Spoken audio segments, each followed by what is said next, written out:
Olvida el loro en el hombro, el parche en el ojo y el gruñido de las películas. Los piratas reales eran mucho más brutales, organizados y diversos de lo que la ficción nos ha hecho creer. Entre los siglos XVII y XVIII, durante la llamada Edad Dorada de la piratería, estos hombres, y algunas mujeres, desafiaron los imperios europeos y crearon su propio orden en los márgenes del mundo conocido. Todo comienza con el contexto. Los mares del Caribe, el Atlántico y el Índico se convirtieron en arterias vitales del comercio global. Barcos españoles, ingleses, franceses y portugueses transportaban oro, plata, esclavos, especias y armas entre continentes. Estas rutas eran tan lucrativas como vulnerables. Y donde hay riqueza desprotegida, hay depredadores. Contrario a la imagen caótica del pirata cinematográfico, muchos corsarios y piratas operaban con sorprendente estructura y código interno. Algunos eran exmarineros de la Marina Real que, mal pagados y peor tratados, desertaban para buscar fortuna por su cuenta. Otros eran esclavos africanos que escapaban de plantaciones y encontraban libertad en barcos rebeldes. Había irlandeses, escoceses, franceses, africanos, indígenas, incluso algunos asiáticos. La piratería era uno de los pocos espacios multiculturales e igualitarios del siglo XVII. A bordo de un barco pirata no reinaba el caos, sino un sistema casi democrático. Los capitanes eran elegidos por votación, los botines se repartían según códigos acordados, y los marineros podían deponer a sus líderes si abusaban de su poder. La famosa Carta de Barbanegra o las normas del capitán Bartolomé Roberts reflejan esto: castigos claros, reglas sobre el juego, la bebida y la división del saqueo. Pero no nos confundamos, eran violentos, despiadados y muchas veces crueles. Los abordajes eran rápidos y brutales. Si un barco no se rendía, se masacraba a la tripulación. Las torturas y ejecuciones eran comunes, no tanto por sadismo, sino como mensaje: resistirse era inútil. El terror psicológico era parte de su estrategia. Y sin embargo, también ofrecían una alternativa real a un mundo colonial desigual. Muchos esclavos y pobres preferían la vida pirata, con sus riesgos, antes que el sometimiento en tierra. En algunos casos, los piratas liberaban a esclavos y los integraban como miembros de la tripulación con partes iguales del botín. Esto alarmó a los imperios coloniales tanto como sus saqueos. En el fondo, los piratas eran el reflejo distorsionado del sistema que decían desafiar. Usaban los mismos mapas, navegaban los mismos mares y perseguían los mismos tesoros. Solo que lo hacían sin rendir cuentas a reyes ni leyes. Su bandera negra no era solo un símbolo de muerte, sino una declaración: somos lo que ustedes han creado, pero sin sus máscaras. Así comenzó la era dorada de los piratas, no como caricatura, sino como fenómeno social real. Marginales, sí. Forajidos, también. Pero sobre todo, productos del poder, la desigualdad y la oportunidad. Y durante algunas décadas, fueron los amos indiscutidos de los océanos. Olvida el loro en el hombro, el parche en el ojo y el ar de las películas. Los piratas reales eran mucho más brutales, organizados y diversos de lo que la ficción nos ha hecho creer. Entre los siglos XVII y XVIII, durante la llamada Edad Dorada de la piratería, estos hombres, y algunas mujeres, desafiaron los imperios europeos y crearon su propio orden en los márgenes del mundo conocido. Todo comienza con el contexto. Los mares del Caribe, el Atlántico y el Índico se convirtieron en arterias vitales del comercio global. Barcos españoles, ingleses, franceses y portugueses transportaban oro, plata, esclavos, especias y armas entre continentes. Estas rutas eran tan lucrativas como vulnerables. Y donde hay riqueza desprotegida, hay depredadores. Contrario a la imagen caótica del pirata cinematográfico, muchos corsarios y piratas operaban con sorprendente estructura y código interno. Algunos eran exmarineros de la Marina Real que, mal pagados y peor tratados, desertaban para buscar fortuna por su cuenta. Otros eran esclavos africanos que escapaban de plantaciones y encontraban libertad en barcos rebeldes. Había irlandeses, escoceses, franceses, africanos, indígenas, incluso algunos asiáticos. La piratería era uno de los pocos espacios multiculturales e igualitarios del siglo XVII. A bordo de un barco pirata no reinaba el caos, sino un sistema casi democrático. Los capitanes eran elegidos por votación, los botines se repartían según códigos acordados, y los marineros podían deponer a sus líderes si abusaban de su poder. La famosa Carta de Barbanegra o las normas del capitán Bartolomé Roberts reflejan esto: castigos claros, reglas sobre el juego, la bebida y la división del saqueo. Pero no nos confundamos, eran violentos, despiadados y muchas veces crueles. Los abordajes eran rápidos y brutales. Si un barco no se rendía, se masacraba a la tripulación. Las torturas y ejecuciones eran comunes, no tanto por sadismo, sino como mensaje: resistirse era inútil. El terror psicológico era parte de su estrategia. Y sin embargo, también ofrecían una alternativa real a un mundo colonial desigual. Muchos esclavos y pobres preferían la vida pirata, con sus riesgos, antes que el sometimiento en tierra. En algunos casos, los piratas liberaban a esclavos y los integraban como miembros de la tripulación con partes iguales del botín. Esto alarmó a los imperios coloniales tanto como sus saqueos. En el fondo, los piratas eran el reflejo distorsionado del sistema que decían desafiar. Usaban los mismos mapas, navegaban los mismos mares y perseguían los mismos tesoros. Solo que lo hacían sin rendir cuentas a reyes ni leyes. Su bandera negra no era solo un símbolo de muerte, sino una declaración: somos lo que ustedes han creado, pero sin sus máscaras. Así comenzó la era dorada de los piratas, no como caricatura, sino como fenómeno social real. Marginales, sí. Forajidos, también. Pero sobre todo, productos del poder, la desigualdad y la oportunidad. Y durante algunas décadas, fueron los amos indiscutidos de los océanos. Las historias más conocidas de la piratería real suelen girar en torno a un puñado de nombres que, lejos de la fantasía hollywoodense, fueron figuras complejas, astutas y muchas veces despiadadas. Barbanegra, Anne Bonny, Mary Read, Henry Avery, Bartolomé Roberts, Calico Jack, todos ellos vivieron y murieron entre el mito y la brutalidad, dejando tras de sí un legado de leyendas y documentos reales. Edward Teach, mejor conocido como Barbanegra, fue tal vez el pirata más temido de su tiempo. No por la cantidad de batallas ganadas, sino por la imagen que construyó. En combate, ataba mechas encendidas a su barba para rodearse de humo, creando una presencia casi demoníaca. Tenía fama de ser implacable, pero rara vez mataba si podía evitarlo, prefería la rendición sin lucha. En 1718, fue emboscado y decapitado por la Marina Británica en Ocracoke, Carolina del Norte. Según los reportes, recibió más de 20 heridas de sable y 5 disparos antes de caer. Bartolomé Roberts, también conocido como Black Bart, fue el pirata más exitoso en cuanto a capturas, más de 400 barcos tomados en apenas 3 años. Elegante, disciplinado, prohibía la bebida a bordo y exigía orden en su tripulación. Murió en batalla en 1722, y su cuerpo fue arrojado al mar, según su última voluntad. Su muerte marcó simbólicamente el final de la edad dorada de la piratería. Pero no todos los piratas eran hombres. Anne Bonny y Mary Read desafiaron todas las normas sociales de su época. Disfrazadas de hombres, embarcadas con Calico Jack Rackham, lucharon codo a codo en combates reales, no como excepciones, sino como iguales. Cuando fueron capturadas, se salvaron de la horca al declarar que estaban embarazadas. Mary murió en prisión. Anne, según los archivos, desapareció misteriosamente de los registros, lo que ha alimentado leyendas sobre su liberación o escape. Uno de los casos más interesantes fue el de Henry Avery, quien en 1695 cometió uno de los mayores golpes de la historia pirata: capturó el Ganges Sabai, un barco del emperador mogol Aurangzeb cargado con una fortuna en oro, plata y gemas. El saqueo fue tan brutal que generó una crisis diplomática entre Inglaterra y la India. Avery desapareció tras el golpe, nunca fue capturado. Algunos creen que vivió oculto como un hombre rico. Otros, que fue traicionado por su propia tripulación. Es considerado el único pirata que logró jubilarse con éxito, aunque su destino final sigue siendo un misterio. Estos personajes tenían poco de los clichés modernos. No eran bufones con patas de palo.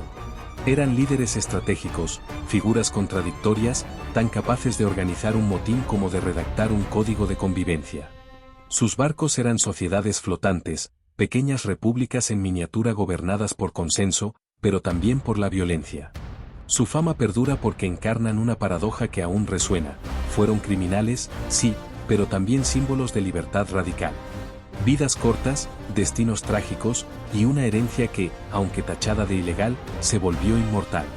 Y eso, tal vez, es lo que más temían los imperios, que los piratas no fueran solo saqueadores, sino la evidencia de que otro orden era posible, aunque durara lo que una tormenta en alta mar.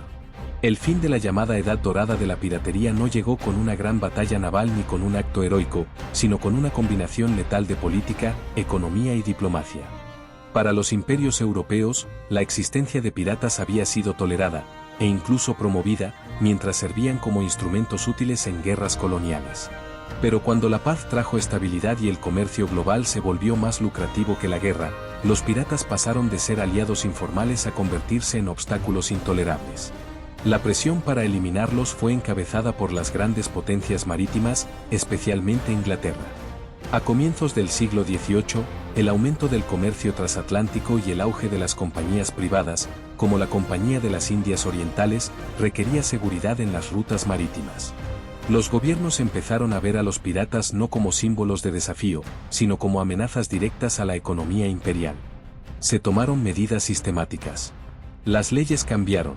En 1700, Inglaterra estableció que los piratas podrían ser juzgados sumariamente por tribunales del almirantazgo, sin jurado y con sentencias rápidas, casi siempre de muerte. Los gobernadores coloniales, que antes habían cerrado tratos con piratas, comenzaron a recibir presiones directas de la corona para perseguirlos o enfrentar consecuencias legales. Los indultos fueron otra herramienta clave. En 1717, el rey Jorge ofreció un perdón general a todos los piratas que se entregaran. Muchos, como Benjamin Hornigold, aceptaron la oferta y pasaron de criminales a cazadores de sus antiguos compañeros. El propio Hornigold entrenó a un joven llamado Edward Teach, quien más tarde se convertiría en Barba Negra y acabaría perseguido por su antiguo mentor. Las ejecuciones públicas también se volvieron un espectáculo político. En Londres y puertos coloniales como Port Royal o Charleston, los cuerpos de los piratas eran colgados en jaulas y expuestos como advertencia. Uno de los más emblemáticos fue el ahorcamiento de Calico Jack en 1720. Sus compañeras, Anne Bunny y Mary Read, lograron retrasar su ejecución por estar embarazadas, pero su captura fue utilizada como propaganda del orden restaurado. La caza fue efectiva. Bartolomé Roberts murió en batalla en 1722, y con él cayó uno de los últimos grandes capitanes piratas. Tras eso, el Atlántico se volvió más seguro para el comercio y más cerrado para la rebeldía. Las rutas fueron patrulladas por marinas permanentes, los refugios piratas como Nassau o Madagascar fueron invadidos, y los códigos de confraternidad pirata se diluyeron en la ley del rey. Así terminó la era de los piratas no por falta de coraje, sino porque el mundo que los había creado, de guerras interminables, puertos débiles y fronteras difusas, se convirtió en uno de tratados, burocracias y vigilancia global. La aventura dio paso al control. La anarquía, a la administración colonial. Y los piratas, que durante décadas habían desafiado imperios, quedaron convertidos en cuentos, advertencias y, con el tiempo, en leyendas. Hoy, la imagen del pirata sobrevive más como mito que como memoria histórica. El cine, la literatura y la cultura popular han transformado a estos forajidos del mar en figuras románticas, casi caricaturescas. Pero detrás de la bandera negra, los tesoros enterrados y los acentos exagerados, hay una realidad mucho más compleja. Los piratas fueron parte integral y contradictoria del nacimiento del mundo moderno. Eran criminales, sin duda, pero también actores políticos, trabajadores náuticos desplazados, desertores del sistema imperial. Sus barcos funcionaban como microcosmos de resistencia frente a un orden global que ofrecía pocas opciones para los desposeídos. En una época donde la mayoría de los marineros vivían bajo condiciones durísimas, mal alimentados, mal pagados y castigados por cualquier desobediencia, la piratería ofrecía algo impensado: voto, reparto equitativo del botín y derecho a la palabra. Esto ha llevado a algunos historiadores modernos a ver a los piratas no solo como delincuentes, sino como formas efímeras de disidencia social. No buscaban cambiar el mundo, pero construyeron, por breves periodos, modelos alternativos de comunidad y poder. Fueron nómadas armados que desafiaron las nociones de nacionalidad, raza y jerarquía en los márgenes del sistema colonial. No eran héroes, ni libertadores. Pero tampoco eran simples villanos. Eran producto y reacción, nacidos de las guerras imperiales, criados en los barcos del comercio global, y moldeados por un mundo que los excluía y luego los temía. Hoy, su legado sigue navegando. No solo en banderas de parques temáticos o disfraces infantiles, sino en las preguntas que nos dejan flotando. ¿Qué hacemos con quienes desafían el poder? ¿Hasta dónde puede llegar una comunidad sin autoridad impuesta? ¿Y por qué los piratas, pese a toda su violencia, nos siguen fascinando? Quizás porque, en un mundo cada vez más vigilado y jerarquizado, la libertad feroz de los piratas, aunque peligrosa, imperfecta y breve, sigue oliendo a mar abierto. A un tipo de rebelión que ya no existe, pero que nunca se ha ido del todo. En los últimos años, el estudio de la piratería ha dejado de ser terreno exclusivo de novelistas o mitos populares, y ha entrado con fuerza en el ámbito académico y antropológico. Investigadores en historia marítima, estudios poscoloniales y economía global han comenzado a revisar los archivos coloniales, diarios de bordo y cartas navales para entender mejor quiénes eran realmente los piratas y qué representaban. Una de las revelaciones más importantes es que la piratería no fue un fenómeno marginal, sino profundamente entrelazado con la expansión del capitalismo y los imperios coloniales. No operaban desde un mundo aparte, sino desde los mismos mares, puertos y redes comerciales que sostenían a Inglaterra, Francia, España y Portugal.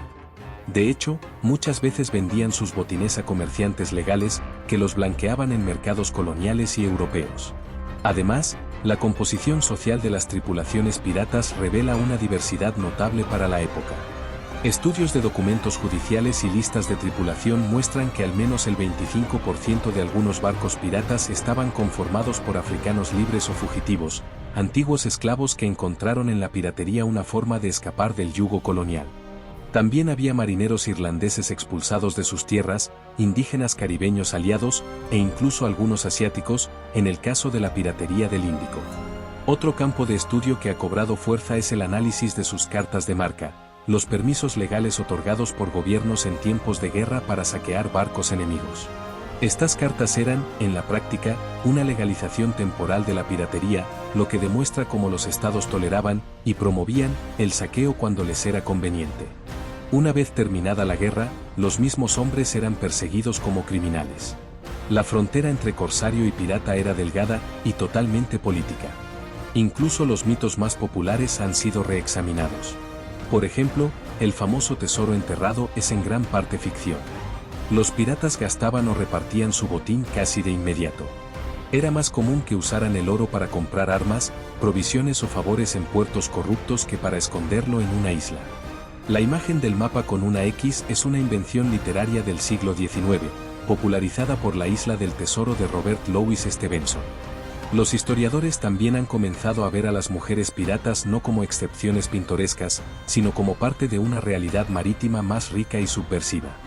Casos como Anne Bonny, Mary Read o la temida Ching Si en Asia demuestran que las normas de género podían colapsar a bordo de un barco rebelde. En resumen, la historia real de los piratas es más incómoda, más política y más humana que la leyenda que nos contaron. Fueron producto del sistema que decían combatir, pero también una grieta por donde se filtraron otras formas de vivir, de organizarse y de resistir. Y esa es, quizás, la razón por la que aún los estudiamos, no para glorificarlos, sino para entender qué ocurre cuando el orden se quiebra y alguien alza una bandera negra como alternativa. Hoy, los piratas sobreviven más como fantasmas culturales que como figuras históricas. Están en banderas, camisetas, parques temáticos y videojuegos. Pero también, si miramos más profundo, están en las grietas del sistema que los creó. No fueron simples ladrones del mar, fueron el síntoma de un mundo desigual y a veces, la negación armada de ese orden.